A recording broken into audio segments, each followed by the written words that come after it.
Mark from Jefferson, Georgia. Am I wrong in thinking you're not very high on Georgia? You kept crapping on them last season, even though they won the SEC. You sound like a whiner when you make fun of winners. I will admit something to you, Mark. I got to trash everything else you said, but I will admit something to you. I'm from Georgia. People are aware of that, and I am keenly aware that they are aware of that. So I have found myself doing with Georgia over the years what I used to watch Herb Street do with Ohio State. Herb Street was so scared of being labeled an Ohio State homer, he would preemptively be more critical of them anytime he could be critical.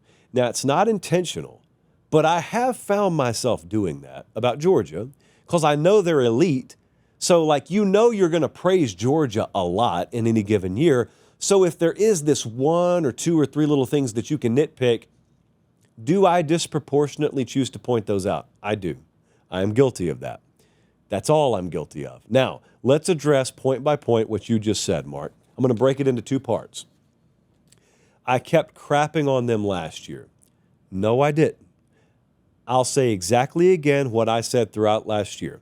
I thought they were down on both sides of the ball. They could not run the ball worth anything relative to Georgia standards. Defensively, I didn't think they had the personnel to measure up to what they call the Georgia standard. I was right. They didn't. This is no breaking news. The fact that they won the SEC last year is a supreme testament to that coaching staff. I said it the day they won it. I said in August I thought they'd lose 2 games. I thought they'd miss out on going to Atlanta. They did lose 2 games, but they made it to Atlanta because the rest of the conference was down more than I thought it would be. So I pegged Georgia perfectly. I just didn't peg the rest of the conference. This is nothing I haven't said to Kirby Smart's face. I have the video evidence. Roll it, Colin. Because I think back last year with Georgia, it feels so weird. You guys are in the hundreds in some of the rushing statistics. Yeah. You guys are outside where I'm usually used to you being in total defense. Yeah. And then you got a conference championship ring on your finger when the dust settles anyway. You know, when you're retired, you can look back on each individual year, and a year brings a thought to your mind. Yeah. You're still pretty close to 24. But granted, when you look back on 24, how does that year strike you? What do you remember about that? Best coaching job we've done by far, 100%. We were not as good as some of the years previous, and we had twice the schedule some of the years previous. So to the naysayers, to the onlookers, to the people that don't know, I respect everybody's opinion. You can have an opinion, you can do what you want with it. I know football, and I know the level of schedule we had to play, and I know the roster we did it with, and I know the injuries we had. By far and away, the best job that our staff and our organization has done, easily. I took that to mean he agreed with my assessment. That's what I took that to mean. That's also why one of the big fights I have chosen to fight on this show is when people say Georgia's culture sucks because they've had a disproportionate amount of off-the-field issues. I've said you're insane because a program whose culture sucks would not have had the competitive character to be able to win the SEC last year. So if you want to divide culture into two different things, that's okay.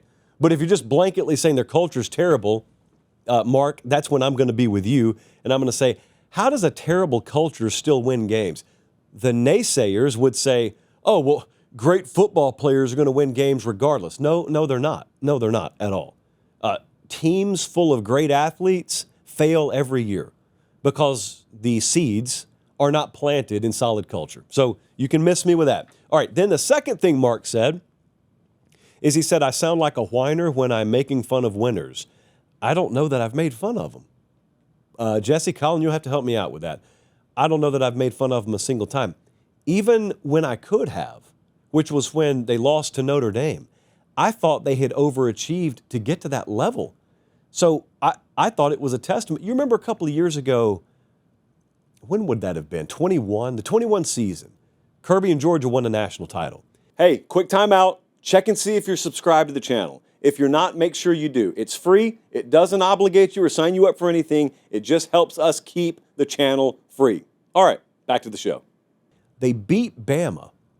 And do you remember Kirby's press conference afterwards where they asked him about Bama and he said, it is such a testament to them and their coaching staff that they even had that team here. What he was saying was that team had no business making it this far, and somehow they got him here anyway.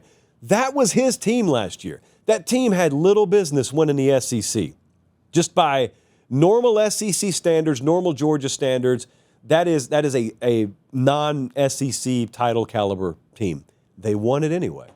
So I'm not making fun of them. I feel the opposite way on that. Now, the other thing that Mark said was it sounds like I'm down on Georgia.